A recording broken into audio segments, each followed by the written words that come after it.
Di dunia ini yang pantas pemimpin Indonesia ya, yang pantas jadi musuh saya cuma satu, Mas. Siapa itu? Pak Harto.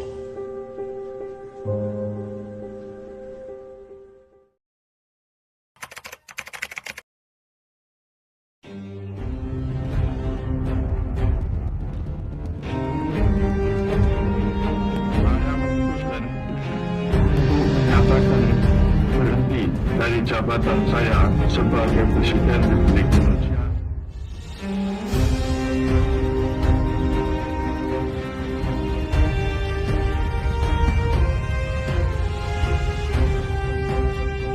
Upacara pelantikan anggota-anggota lembaga pemilihan umum serta panitia pemilihan Indonesia dilangsungkan di Istana Negara pada tanggal 17 Januari 1970.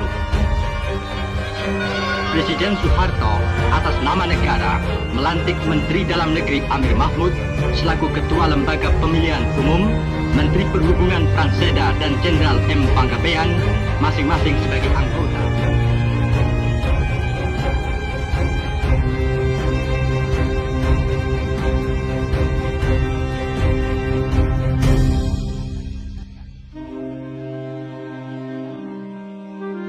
Pada tahun 1973, pemerintahan Soeharto menerbitkan kebijakan fusi partai sebagai upaya menata kehidupan politik. NU dan 3 partai Islam lainnya dipaksa berfungsi dalam Partai Persatuan Pembangunan atau PPP.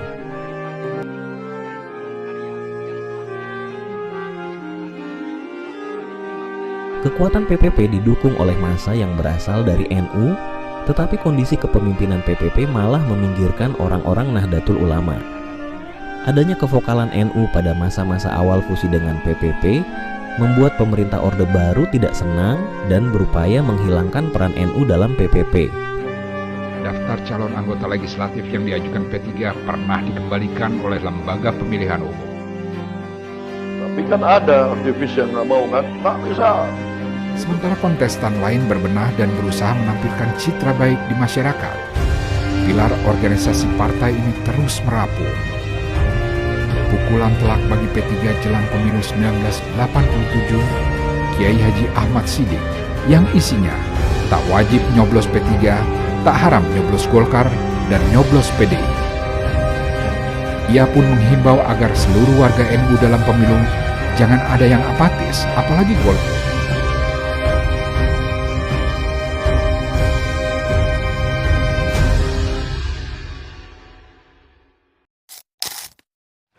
Pimpinan Majelis Permusyawaratan Rakyat, saya sampaikan selamat bersidang, selamat bermusyawarah.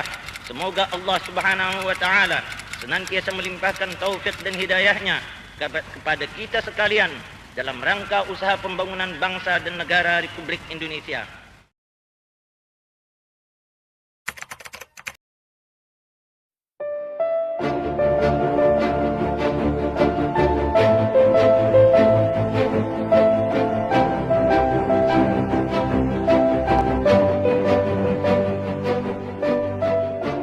Selama Nahdlatul Ulama menjadi partai politik, berbagai kritik internal mulai bermunculan. Salah satunya para elit politik NU dianggap tidak lagi sering mengurus umat. Kritik tersebut memunculkan wacana dan perjuangan untuk kembali ke Hitoh 1926.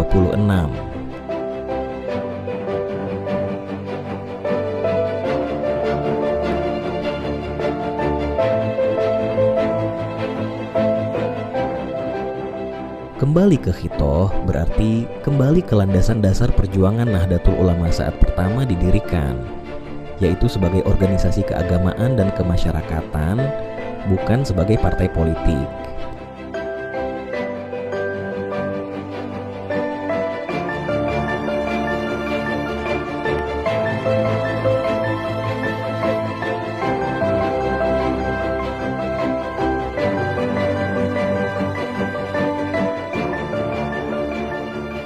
Wacana kembali ke Hitoh telah disuarakan dalam beberapa muktamar Nahdlatul Ulama.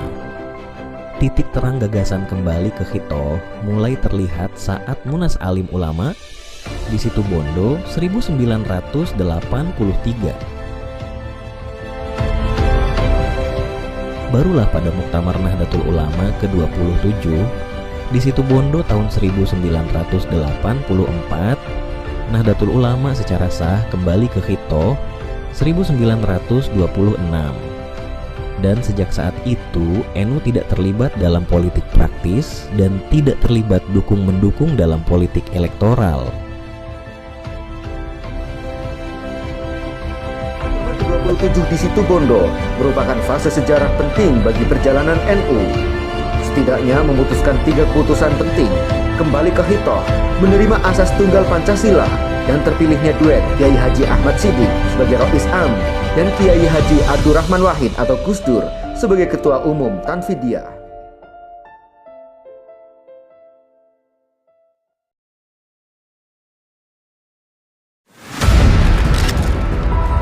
Sangat sulit bagi saya untuk dapat menjalankan tugas pemerintahan negara dan pembangunan dengan baik. Oleh karena itu, dengan memperhatikan ketentuan pasal 8 Undang-Undang Dasar 1945, saya memutuskan untuk menyatakan berhenti dari jabatan saya sebagai Presiden Republik Indonesia terhitung sejak saya bacakan pernyataan ini sesuai dengan pasal 8 Undang-Undang Dasar 45. Maka Wakil Presiden Republik Indonesia Profesor Dr. Insinyur B.J. Habibie yang akan melanjutkan sisa waktu jabatan Presiden Mandataris MPR 1998.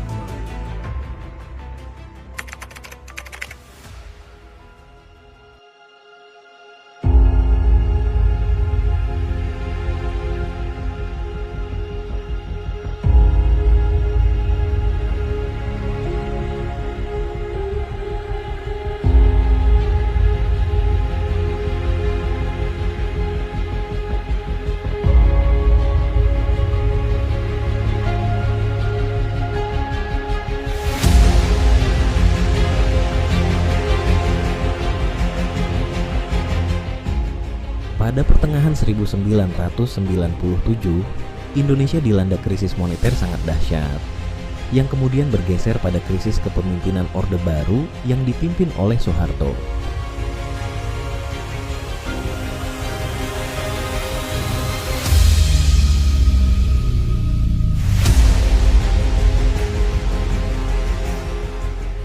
Krisis multidimensi ini kemudian melahirkan gerakan reformasi. Mereka berdemo menuntut turunnya Presiden Soeharto dari jabatannya dan mengembalikan kekuasaan pemerintah kepada hati nurani rakyat.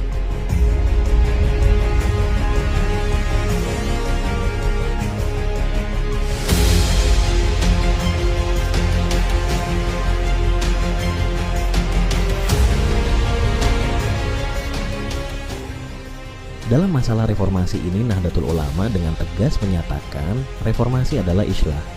Dan barang siapa menolak reformasi sama artinya menolak sunnatullah.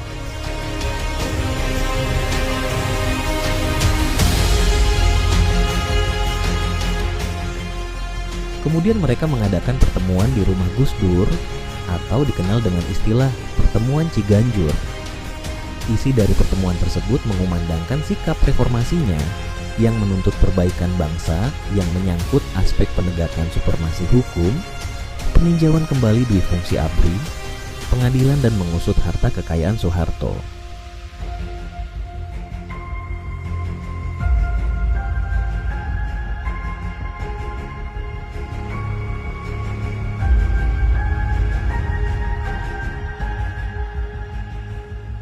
Kemudian tahun 1999 terpilihlah Abdurrahman Wahid sebagai Presiden keempat RI, menunjukkan bahwa NU benar-benar merupakan pemimpin dan pengawal reformasi.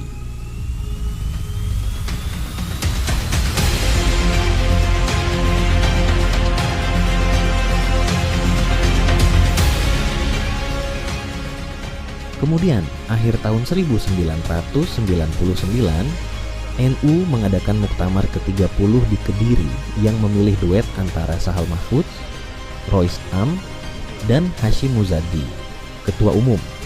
Pada muktamar ini dirumuskan visi dan misi NU yang sejalan dengan nafas reformasi. Pimpin Soeharto 20 tahun silam bukan tanpa alasan. Gejolak demonstrasi mahasiswa besar-besaran hingga tewasnya 4 mahasiswa Trisakti untuk Soeharto mundur menjadi gerakan reformasi nasional.